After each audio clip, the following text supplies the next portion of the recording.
Hi, I'm Brent from Floors to Your Home. Today we're going to be talking about dryback vinyl tile, which is the kind you have to glue down. A lot of people are afraid to install with glue, but we're going to show you how easy it can be done. Now we'll be using this Adura tile today, but what we're going to show you can be applied to a lot of other dryback tiles we have online. When your flooring arrives, you're going to inspect your shipment, and then you're going to sit it in the room that you'll be installing it in for 48 hours prior to installation, and that's to let it acclimate to the temperature and the humidity in your room. While your floor is acclimating, this will give you time to get your materials. First, you'll need a proper adhesive. We're using an adhesive made for Adura today. Then you're going to need a trowel. This isn't the proper size, but we just wanted you to be able to see the notches in the trowel. The trowel we'll be using is a lot smaller. The notches are 1/16 by 1/16 by 1/16. We're going to use a chalk line reel to mark out our floor to ensure proper flooring placement. A simple T-square and a box cutter is all we'll need to cut any tile that we need to cut.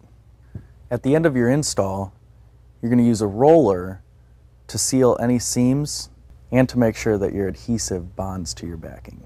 You can pick one of these up at your local home store or tool rental center. Our floors need to be the last thing you install, meaning that if you have to paint, install cabinets, a ceiling fan, get all that done first, and once you're ready to install the floor, make sure the floor is perfectly clean.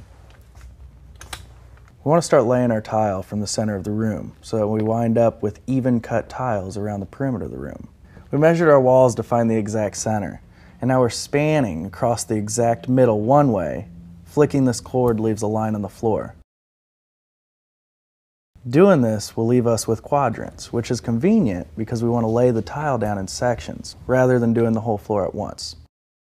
Make sure that the second chalk line is exactly perpendicular to the first. This will ensure that the quadrants are exactly square with the room, which will allow the tiles to lay down perfectly. We're doing a demonstration on a table so you can see it. We can just pour the adhesive right onto our surface. I'm going to pour down about a pint. Now, I'm going to use this trowel to slather this over the area. Only lay down as much glue as you can lay down tile in about 20 minutes, because you don't want the glue to dry in an area that you can't get to in time. It's important that I leave no dry spots. The whole area has to be covered with glue. Okay. Once I've slathered, I'm going to start detailed spreading.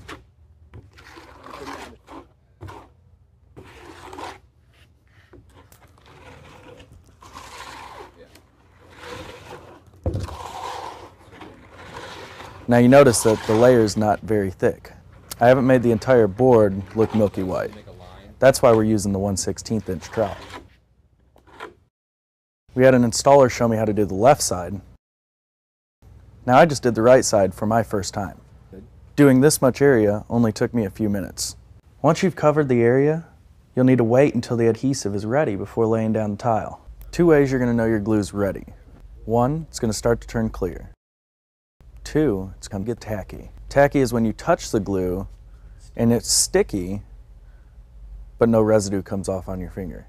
Now we've chalk lined our floor, but we're going to show you up here how to lay this down so you can see it better. On the back of each tile, you'll see these little arrows. When we lay these tiles down, we want to be sure that all these arrows are pointing in the same direction. We're going to pretend that this is the first quadrant and that this is the center of our room. As I'm holding this, my arrows are pointing up. You want to lay your tiles down exactly on the chalk lines in the center of your room. I'm going to lay the tile down. It's critical to make sure that I lay the first tile correctly. Every tile will be based on this one. Once it's in the exact position, press firmly all around it. When we lay down another tile, we're going to keep it snug. Make sure that all our edges line up smoothly. This is my first tile. I put my second one up here. My third one's going to be beside the first one, but I still want your arrows to point in the same direction. I like to use my thumb as a guide to help ensure that my tile's laying perfectly square up to the connecting tile. Once again, I'm going to press all around, making sure the whole tile has contact and I'm going to check my edges.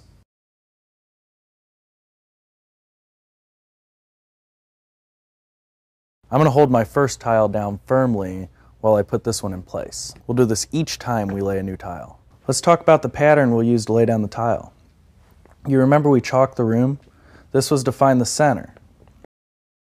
We'll start at the center of the room, doing a quadrant at a time.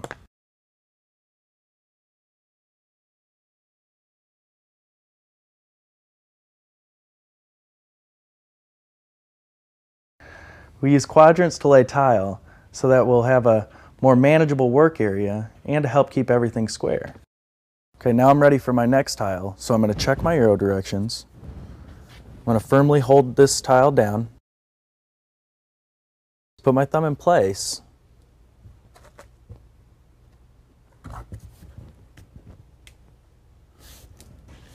and press this tile down.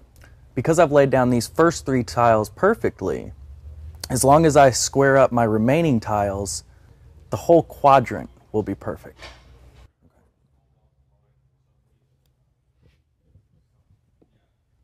When I lay this tile, I'm going to make sure to pull in both directions to make it snug with both connecting tiles.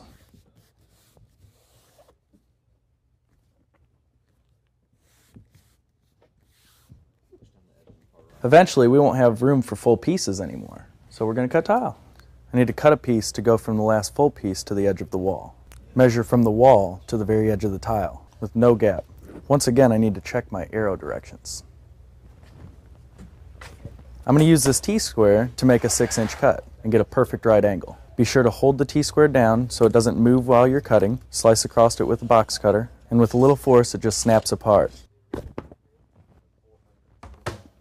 See, my arrows are great, so I cut perfectly.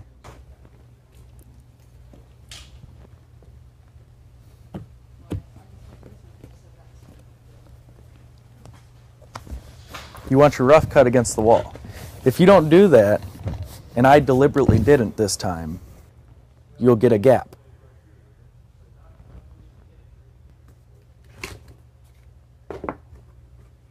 See, there it goes.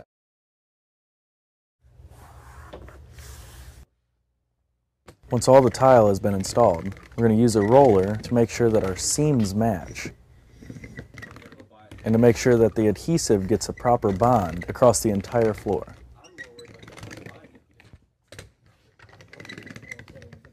Thanks for watching, and we hope you're more comfortable with the process. Of course, you'll want to follow the instructions that come with your specific tile, but we just wanted to show you how manageable installing tile with glue can be.